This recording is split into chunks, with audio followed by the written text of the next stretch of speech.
In Toca Village, which is the starting point for expedition proper. We're going to be walking up over that mountain over my left shoulder, and from there we're going to be walking across a plateau to a small village where we're camping the night.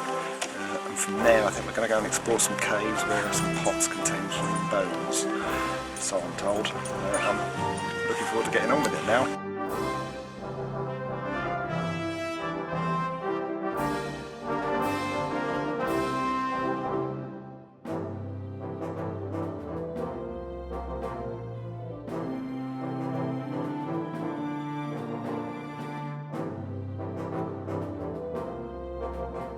Hello, everybody.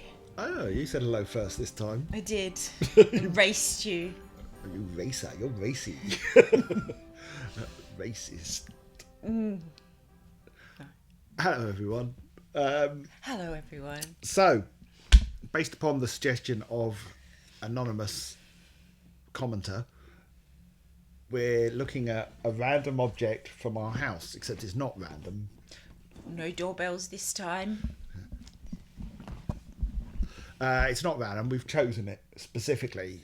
So unfortunately, depending on when this one goes out, I think it will go out before the other one we just filmed.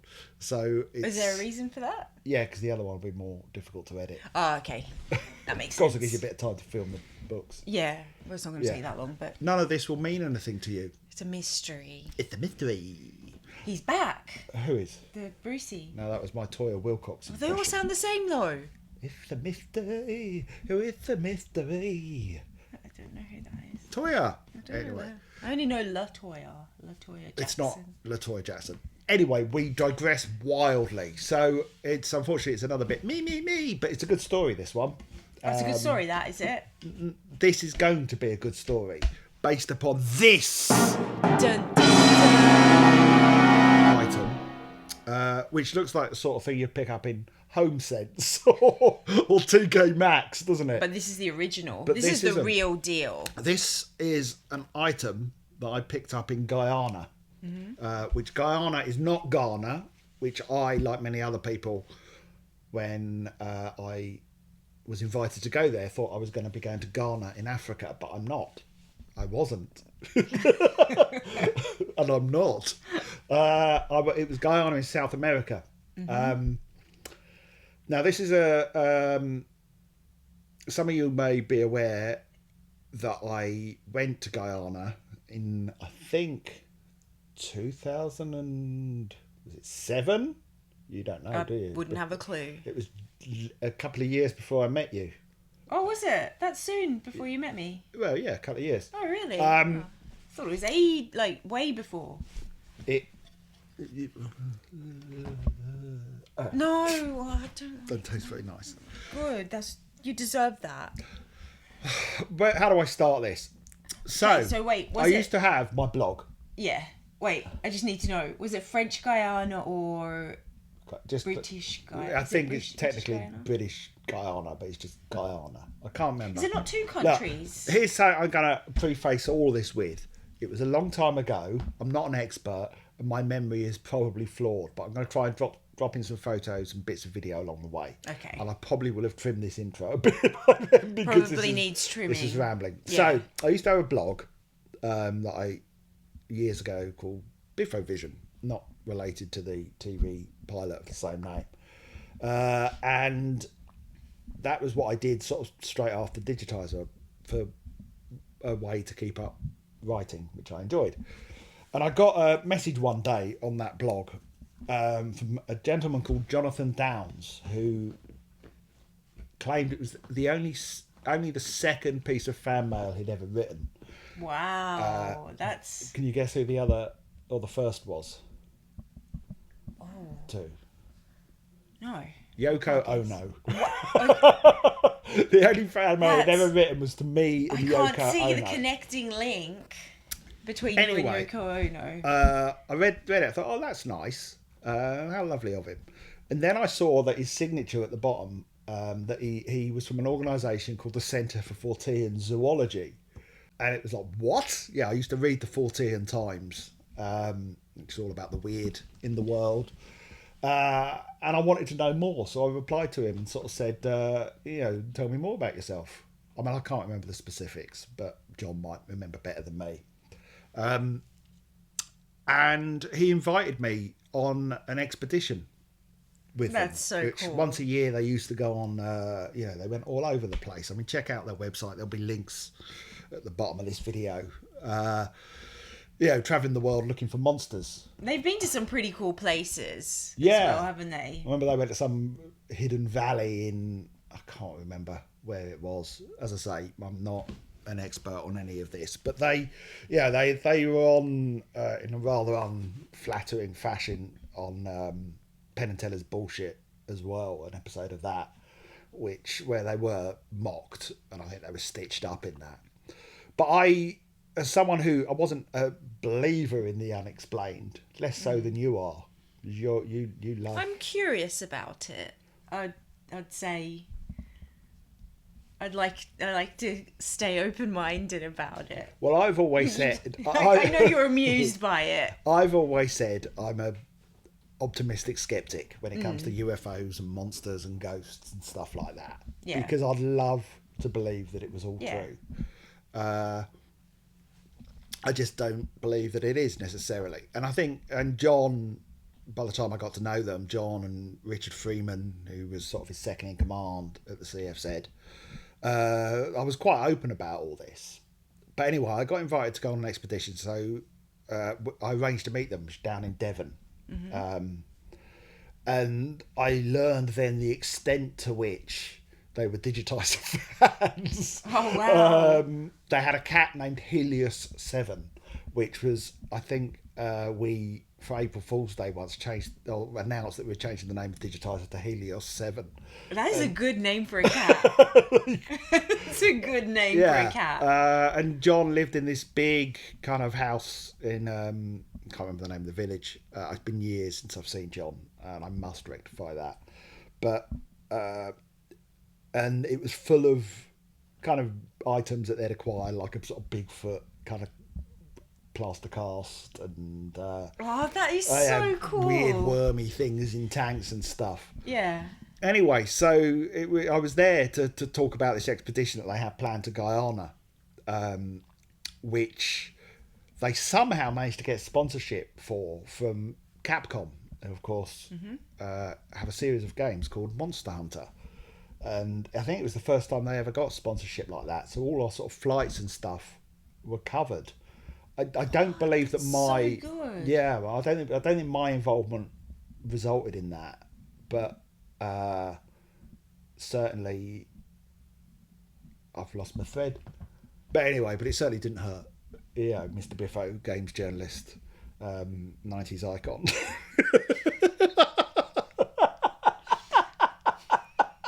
I used to be someone. So anyway, cutting a very long story short, we had this trip planned, which we had to fly out from Heathrow. Wait, can I just interrupt? Did the trip have... were you looking for anything in specific? Oh, or was yes. it just a general... I should say what the trip was for. We were looking for an ape man called the Dai. A creature called the water tiger, which is an aquatic tiger. That sounds cool. That was like part otter, part tiger. How does that work? I think it had like web feet. Oh, okay. And the giant anaconda. Now, there is such a thing as a giant so anaconda, cool. I believe. But the giant anaconda they wanted was, I remember someone describing it as, they pointed to a fallen tree, and the tree was like that high off the ground. And they said its body was that thick. That's massive. It's Length? Oh, like hundreds of feet. Whoa. So you would say... Wait, is this in the jungle? Where did it Guyana, live? most of Guyana's rainforest, and Right. the rest of it's sort of savanna. Yeah. And then it's also where the Jonestown massacre happened. And it's got one big city, which is Georgetown, which I looked it up beforehand. And Georgetown is I think at the time it was like it had the highest crime rate in the world. In the That's world? where we were starting out. What, higher than New York City? Apparently, yeah. I mean, we're talking. I mean, you could see it when you got there, like shops and things. You didn't go into the shops, you kind of got served through windows which had bars on them. Out the front of the shop, and then the shopkeeper goes and gets your stuff. And sometimes for you. in the shop, sometimes there'd be a shop, and it would be like a warehouse in there, and the people who worked there were behind a counter. So it's behind kind of bars. like a kiosk. Yeah, kind of. But a giant kiosk. Yeah, it was. Wow. Yeah, and I think one of us had a John Hare, who's also known as Orin. He had his bank card cloned, I think, and stuff. When he went in a bank, the only time he used it was to get money out of a bank. Cloned his bank card. Yeah, okay, so, that's not a good sign. Yeah. It was definitely one of the most dangerous places I've ever been. You could just sense it in the air. Yeah. It felt unsafe to be there. But I'd looked up all this stuff that you know, it's like Guyana has the biggest spider, the biggest snake, the biggest scorpion, all these things. It's like the places. Okay. And we'd been communicating with this guy called Damon Corrie, who was the head of a tribe over there, an Amerindian tribe. And I should have read up on this beforehand, read up on my old notes, because I'm going to forget all the names. But Damon, he lived in Barbados, but he'd come from this village in Guyana. Wasn't Letham. Letham's where we ended up. Possibly Pukuri. And Damon ran cultural tours of Guyana. Fascinating guy, which I'll get into at some point. He was, telling us how tough it was going to be, and that we'd be eating, as he described them, prison rations and. Wow. Okay. Not 5-star. Hotel. And that it would be brutal. Luxury holiday. Yeah, he told us it would be the most brutal thing we'd ever done. And how long was this a trek that you were going on? Yeah, on foot. On foot. For how long? 2 weeks. 2 weeks trekking. Yeah. That sounds intense. What, through rainforest and savannah? It was mainly savannah where we were going, and some mountains was the plan. Right. But the plan didn't entirely work out for reasons that I'll again get into. Okay. But Damon had warned us of all this, and so I did actually do some training for the first time in my life. I wouldn't say I got in shape, but I used to go walking around the woods with a backpack full of books. Oh, wow. Because I thought they would be heavy. You went all out. Yeah. About 2 weeks beforehand, I bought a new pair of boots, and I was breaking them in, and they sliced open my foot, and my big toe got infected. What, is that in England? Yeah, or? in England. Wait, how did your boots slice open your foot? Yeah, we were told we needed all this stuff. I've done all this reading. We needed all this special clothing and equipment. By the end of the trip, I was in my trainers and a pair of crap shorts that I bought in this.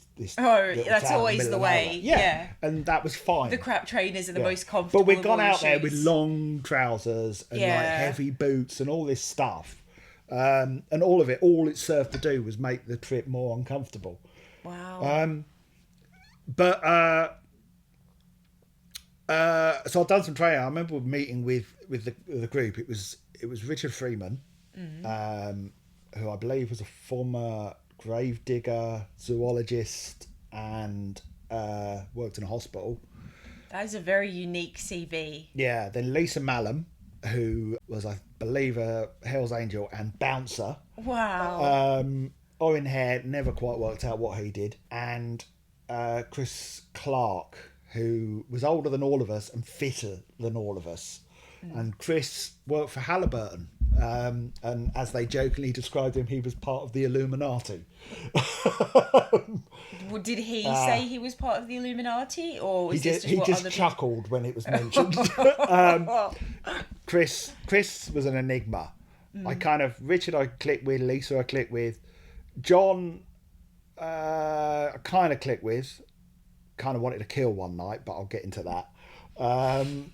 Richard was Chris was an enigma. So there was what's that, 5 of us, and when we were out there, Damon Corrie. We flew out from Heathrow, and we had this epic journey that I think we went to.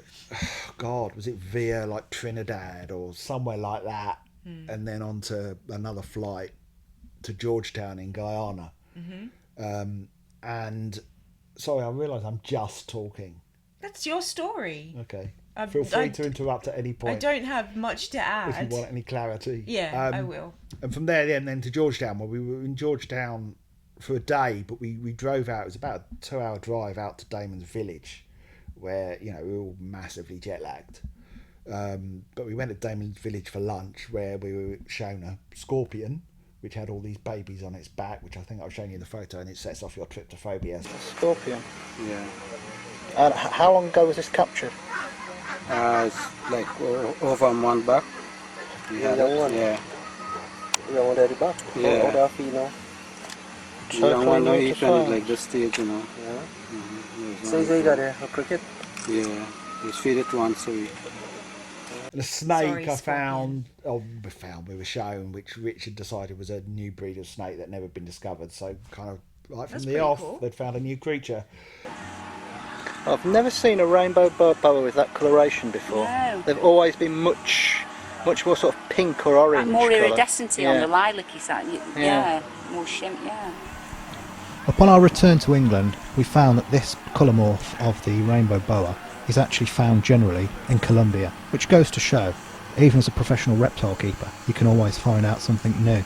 And we had, oh God, I remember as well, like they gave us coconuts. I hate bloody coconut water. Oh, I love it. But it was a proper like little kind of, you know, thatch roof village. It was originally a little Christian mission as well at some point. So it had 2 names, so Cuthbert's Mission, something like that. And what did the villagers think of you all being there looking for these? Like, did they agree with you? I think at that point, the- we did interview some of them. Again, if John doesn't mind, I'm going to steal some video off of the CFZ website and drop some because in. the villagers live there, so surely they'd know whether the creatures were real or not. They did. They told us of a story of a girl that had gone missing, and it was believed, I think, she was taken by some sort of ape man or something. Had anyone seen the ape man? Not yet. None of these people yet. So then, what makes them think that it was the ape man that took? I think they heard it. I may be wrong about all this. Okay. I'm fudging over lots of details. I want to know more about the giant anaconda. Well, you may get to hear more. Oh, okay. I think Richard had printed out and laminated some pictures of like what the water tiger looks like and some stories that they'd researched. I think as well we went down to had a watering hole that we went and swam in, where we were told not to pee in the water because there was a fish that would swim up the stream of urine and latch into the inside of your penis with barbs. Well, I don't like the sound of that. Yeah, I remember talking about some kid as well who Okay, so when you say that there are fish that swim up streams of urine with barbs, that makes me think that water tigers and giant anacondas these are little fish. definitely They're could real. exist in these places. Okay. Fish that swim up the stream of urine into your penis with barbs. If that can exist, a water tiger can exist. Really? Yeah. Okay. I have since heard that the fish swimming up the urine thing is an urban myth, but anyway, or not urban, A rural myth. rural myth. Anyway, so we were there for a while at this village. I had this horrible coconut that I didn't want, but they gave it to me anyway. They're trying to be nice to you, and you're like, no. I was hot and I was tired and I didn't want the... Coconut's so nice, though. Ugh. I'll have it. Anyway. So, and then we went back to Georgetown where we had to wait a few hours in the bus terminal for this bus to take us across country. Us all sort of guarding our bags with our lives because it was, seriously, the atmosphere was, you know, absolute knife edge. You just felt it was going to kick off at any minute. Was there some kind of political or racial tension at the time? Massive racial tension, yeah, between basically the Amerindians and the black community. So it was constant kind Yeah, and you just felt it, just such poverty, and when there's so much sort of poverty around. I got to experience Georgetown slightly more firsthand towards the end of the trip by myself, but that's another story because it wasn't part of the plan. This is an epic. It may even be 3 parts. As we go on, it just becomes more and more parts. But I will stagger them perhaps Yeah. with other videos in between. How long we don't have I done only 20 minutes. Only 20 minutes. So we finally, this bus turned up, and it was like something out of Mad Max. This bus was coach that was just being held together with what looked like kind of spit and string. Wow. That was supposed to get us across the country, and it was an 18-hour bus journey through the rainforest. Oh, you're joking. 18 hours, no air conditioning. I have to say, I mean, I was immediately irritated with Orin, because he took the window seat and I wanted the window seat. It was really hot. Okay, whoever gets there first. No, there was a reason why it annoyed me, and I can't remember why. It may have been that I took it and then got up to put my bags up in the top, and then he came in, and that might be why. Oh, okay, that makes more sense. It was something like that, but it wound me up. Right, yeah, that makes But the windows were all open, and because we were going across country, I mean, it was literally, there were no paved roads. It was just sand and dirt. Again, I'll try and drop in some pictures. Just cut through the middle of the rainforest. That's cool. But with the windows open, which actually, it was okay. The seats were insanely comfy. I remember that. They were all kind of patched together with the, you expected a spring to kind of shoot into your anus at any point. But they were really comfy. It was actually quite, and also with the exhaustion, quite easy to sleep in them. And there was leg room. It was not uncomfortable, okay. but so surprisingly comfortable. Yeah, except for the fact that because the windows open to get air in there, it just blew red sand into the bus. So as it was going along, any mozzies? not yet. And so by the time we got to the other end, 18 hours later, 18 hours. Yeah, having already done kind of like 16 hours on a plane. Or something like that. That's intense. On 2 planes. So as we got to the other end, we were just red, and all our bags were red, and our clothes were red. But that was prior to that. About 3 hours into this journey, the bus broke down in the rainforest at night. No, at night. They had to radio for another bus. So we all had to get out of this one bus, get our bags out. What were the chances? Yeah. Our bags, which I bought this excellent tent, by the way, which was super lightweight. It was and a non-inflatable mattress thing that inflated by itself with air. Ooh. But that's by the by. I mean, I've heard the story before, but I didn't know that you broke we down got out at in the night in the rainforest at night. rainforest. That's scary. With just the lights of the bus Because kind of aren't illuminating us. the predator, like the big predators, Well, I don't know. mostly nocturnal? Yeah, I mean, I didn't feel unsafe. I mean, I would have. I was practically unconscious even as we got Oh, off the fair bus. enough. Yeah, I suppose it gets to the point where you just don't care. Yeah, I mean, we sat there for a while, so I mean, I don't know if the journey was meant to be shorter, but the thing that took time was the fact that the bus broke down. They tried to fix it, and then they sent out a new bus. But anyway, it was literally over. So the wait, other the side of the new bus would have had to have come from Georgetown. drive Yeah, an equal amount of time. yeah. Okay. So, but we made the rest of the journey without incident. I remember listening to a BBC Doctor Who audio book. And I don't really remember much else about the journey other than talking to Orin, who I was sat next to, and trying to, because this is the other thing, I was going to be writing a book. I actually had a book deal offered to me, which eventually I didn't write because I got offered a kids' TV show of my own shortly afterwards, which I chose that over writing the monster hunting book.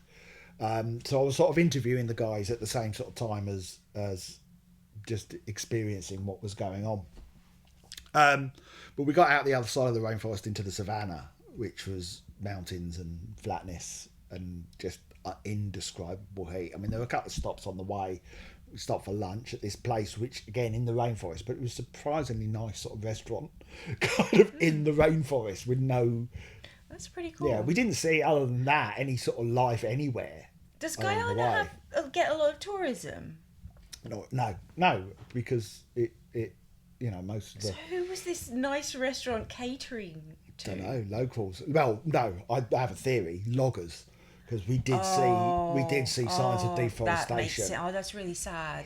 But it makes sense. Yeah, we did see the deforestation, and we did see or meet this guy later on, this miner who American guy who, you know, because the place that's diamonds and stuff like that.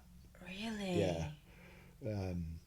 So they're actually sitting on a bed of Well, wealth. maybe. I mean, if he there's seemed to diamonds think and there stuff wasn't there. much left. Oh, okay, all right. But again, I'll get into him later. Okay. So there is definitely, if you'd have written the book, it sounds like you had plenty I mean, of even material for only for 2 it. weeks, I mean, it there was sounds enough. fascinating. But we got to this place, Lethem, which was on the sort of border with Brazil, which Guyana, dropping a map, borders Brazil and Venezuela. There's a really famous plateau or which inspired Conan Doyle to write The Lost World, which straddles Venezuela. Most people think it's in Venezuela, but half of it's actually in Guyana. I mean, the journey, we had to cross this river on a raft. It was basically just a bit of wood, and the river, I think, may have been a tributary of the Amazon. And anyway, I remember talking to as well, some girl there as well I got talking to while we were waiting for the raft to come back across, who worked for some, I don't know, the American Red Cross or something. She'd been out there, well, she'd just come back from home, but she'd been out there like 2 years or something like that. Really? Yeah, fascinating, just living in one of these villages. By herself? Or yeah. did she have colleagues? No, by herself. Wait, when you say raft, was it like the bus went on the raft? Yeah. So it was like a big... Yeah, we had to get out the Raft. bus, if I remember. So we got to Lethem.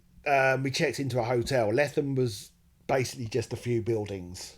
We looked it up, didn't we, on Google Maps? Yeah, it was or Google really Street View interesting. recently, and it was actually it's got more built up in recent years. I mean, still. And they had some nice kind of Airbnbs and stuff. I remember having a look. Oh, Not really? Airbnbs. Hotel. Yeah, like Well, yeah. places you can stay. We stayed at the hotel. I think at the time there was one hotel, and again, no roads. It was just red dust.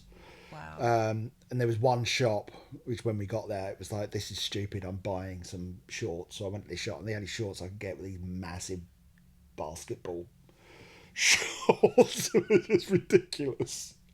And I remember Richard bought a hat in there with a parrot on it, because he hadn't bought a hat. But our hotel, I was sharing a room with Orin, and it was probably the worst hotel room I've ever stayed in. Oh, why? Well, it was tiny. There was no air conditioning. There was a very ineffectual fan. It was also infested with insects. And we had, in the middle of the room, a little anthill. Oh, inside the room? Yeah. In between the two beds. And there What? was a constant procession of ants from outside the window, down the wall, across the floor, and into the anthill. There was an anthill on the floor of the room. Yeah. Okay, that's original. I mean, we were under mozzie nets, but I did not feel safe. I mean, I covered myself in DEET. Like, I bet you did. You cover DEET. yourself in DEET in England. I get bitten a lot. He's like constantly. So you had an infestation of army ants, didn't you? Yeah, my bed was full of ants last night, and some horrible black wasp thing that was under my sheet. So I deeted my entire bed and slept in a kind of toxic cocoon, which I'm quite fortunate, I think, that I wasn't gassed in the neck. So the thing is, it's You like, slept in a cloud of DEET. it's like John, didn't seem to care about any, and that wound me up. It was just this horrible room in, like, we're talking like kind of over 100-degree heat. Yeah, why did it wind you up that he didn't care? Well, he should have cared, because it was bothering me. But if he We're was- like, we've got ants and flying things, massive flying things, and I'm dying and I haven't slept properly. This is what, the first night? Well, yeah, Said first night, not our travelling. final night in a bed for a while. So we were there for a night, and we had to go out the next morning, and I think did we then get a lift? I think we may have got a lift in a truck somewhere with Damon. Damon, by the Amerindian chief, by this point had I'd kind of bonded with him, and it was like, you know, I love the Monster Hunter guys, but they're mad. I mean, you know, and I think they'd be the first to admit they're mad.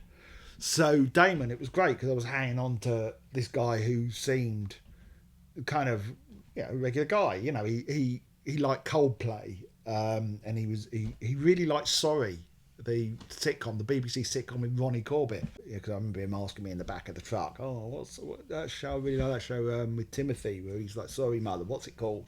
Sorry." Anyway, Damon, you know, he seemed quite normal, which the monster hunters aren't normal. They go hunting for monsters. That's not normal. Would you consider yourself normal? No. So you fit in perfectly, really. I probably did back then. I probably thought I'm just a normal guy back then on a monster hunt with a load of mad monster hunters. So I think we got a lift out to the start of this path, and I remember us waiting to sort of set off, packs on the back. I felt oddly equipped. I still had my long trousers and the boots and everything at this point. I thought, I'm Explorer Man. I can do this. Yeah. Yeah, I've done my training. I've done my training. And I remember asking Richard, I said, also how much, Richard, not a small guy. I mean, I'm not, but Richard, not a small guy. And I remember saying to him, so what sort of training you done for this, Rich? And he said, I just walked up and down a bit. That was Richard. So we got about half an hour into this walk. We had with us as well, I mean, it was all very kind of colonial. Damon had some of the girls from the village, and they were girls, they were sort of just teenage girls, kind of there to sort of carry the food and provisions for us. And What, during the whole trek? Or yeah. What? Yeah. And we were aiming to get to this village. Again, I can't remember the name of it. I feel terrible, but I'll drop the names in as I edit. So we had to trek to this village where we were going to properly start the expedition. This was just the journey to get to the village. And about half an hour into it, Richard, I think, nearly passed out. Oh no. From heat stroke. What was the if you to- can remember roundabout, what was the temperature at the time there? I don't know if we had anything. I mean, we looked it up. I mean, we're talking in the 40s. Oh, that's quite hot. Oh, it wasn't quite hot. It was brutal. Yeah. And for most of the walk, zero shade. Zero no shade. way. Yeah, so you couldn't really. Yeah, it's quite understandable to get. Yeah. exhaustion. We managed to stop underneath a tree by a little river. Yeah, well, it was quite interesting. I mean, for the first couple of hours, I was quite enjoying it. The first couple of hours. Chatting to Damon, he was sort of telling us about the sort of history of the wars in the area and how they found some sort of stone axes and stuff like that. Oh, wow. I remember at one point we were followed by a parrot, like a really brightly coloured parrot who followed us for a while. That's so cool. Yeah. It was amazing. And Richard was struggling, I think, quite early on. I hope he doesn't mind me saying this.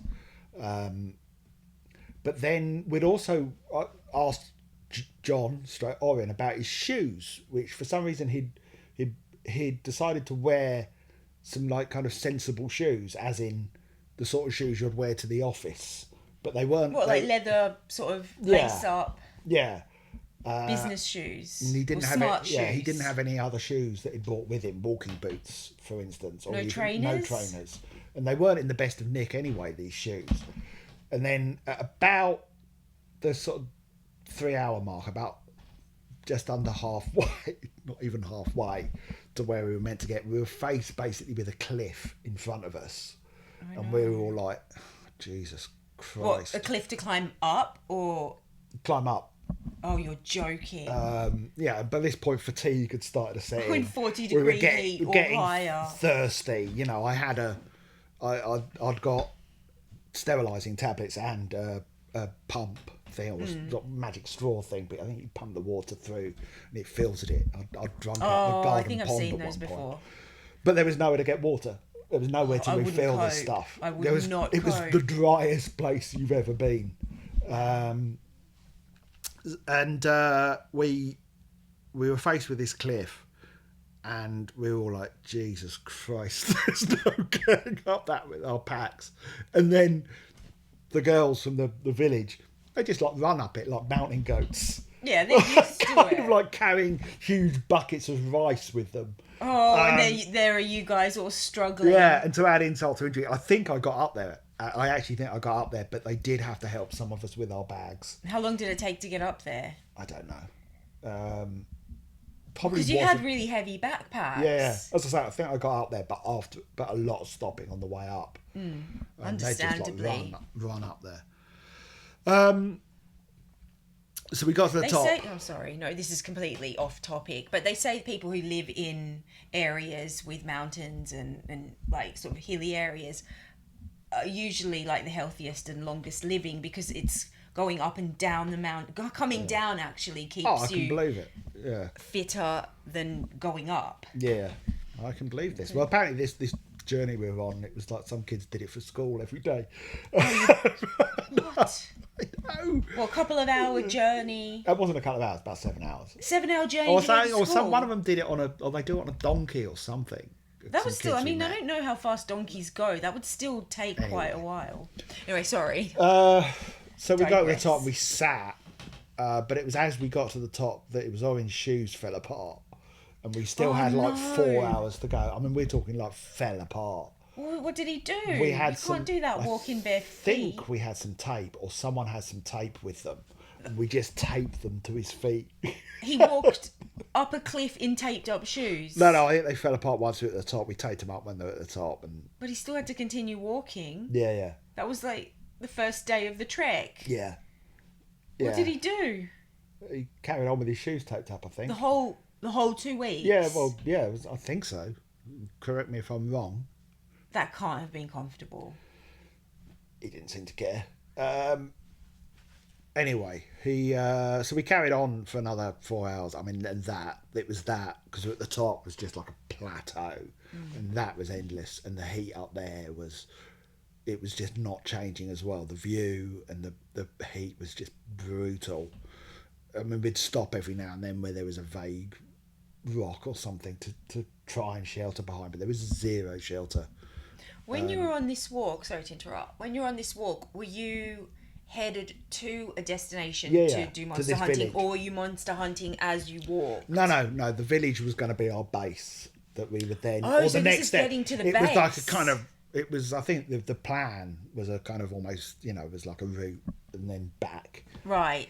So you weren't kind of exploring and looking for No, tracks no. and clues on the way No, at this and point. there would have been none of that because we were battered. And exhausted already. Yeah, yeah, and then of course Damon's like chattering on about Coldplay. So he coped sorry. quite well. Damon. Yeah, even well, though- Damon. Yeah. Well, you said he lived in Barbados. Oh, he was fit.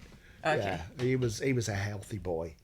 I suppose did he grow up in the area? Yeah, I think so. I don't quite remember whether he grew up in Barbados or whether he grew up over in Guyana. I'm not sure. I feel bad for not knowing that. I mean, he does a lot of work with the UN Council for Indigenous Peoples now. That's mainly what he does these days, I think. So I'm friends with him on Facebook. He's got Facebook, but he's a Amerindian chieftain who, as I learned, was descended from an eagle. That's pretty cool. Yeah. That is really cool. So he obviously was used to the area though because he was a tour guide there. Oh yeah, he knew So, the yeah. area. I mean, where we were meant to be headed, he didn't necessarily know because we were heading to places that Richard and the others had heard reports of monsters from. So we finished this last leg of the trip, and we had to cross this river, which we just were like, no, sod it. We're getting in, or at least putting our feet in. I remember putting my feet in this water, and my God, it was the best feeling in the world. No fish with barbs. No, swim. it was full of fish, but I'll come to them later. More interesting. At this fish. point, it was just nice. The fish are the real monsters in this story. And then we got to the village and we set up our tents and spent the night there. And that's where I'm going to leave it because it was after that that things went really bloody weird. Weird. Oh yeah, that's when weird stuff started happening and terrible things started happening and people started breaking bones and there was a bushfire and Oh, I think this is a good people place nearly to stop. died. And where Cliffhanger. that came from. Cliffhanger. So I'm going to leave it on a cliffhanger. The next video is not even going to be about this, but I will get back to it because it's a bloody It's a good good story. And I mean, part of me is like, I wish I'd gone on that expedition because I just would have loved that. But then the other part of me is, that sounds intense. I don't know how anyone can actually... Even though it unless was- you're Bear Grylls or some super fit or local to the area, how does anyone handle trekking Yeah, well, that's the in point. those kind of conditions? We didn't. And It would have made. I wish you had written the book, because it would have made such a great book or documentary. there's part of me, though, that it feels... really would have. There's part of me that feels... it's only 2 weeks. It's basically a holiday. I mean, it was over 2 weeks, just over 2 weeks. It was people kind of spend sort of 6 months trekking to the North but a Pole lot or can whatever. happen in 2 weeks. But those 2 weeks felt like a lifetime. Yeah. And yeah, every day there was either some new bizarre happening, multiple ones throughout the day, or it was just, yeah. Oh, there you go. Stick with us to hear more. Yeah, get her being a professional YouTuber. Like, comment, and subscribe. And hit the bell notification button, everyone. Why don't you tell us if you've ever been on a He's monster learned hunt? how to do it. Look at that. I haven't even slagged anyone off yet. Anyway, we'll leave it there before I do. It's a good story. Stick That's a with good us story. for the next instalment in a couple of weeks of Biffo's Monster Hunt.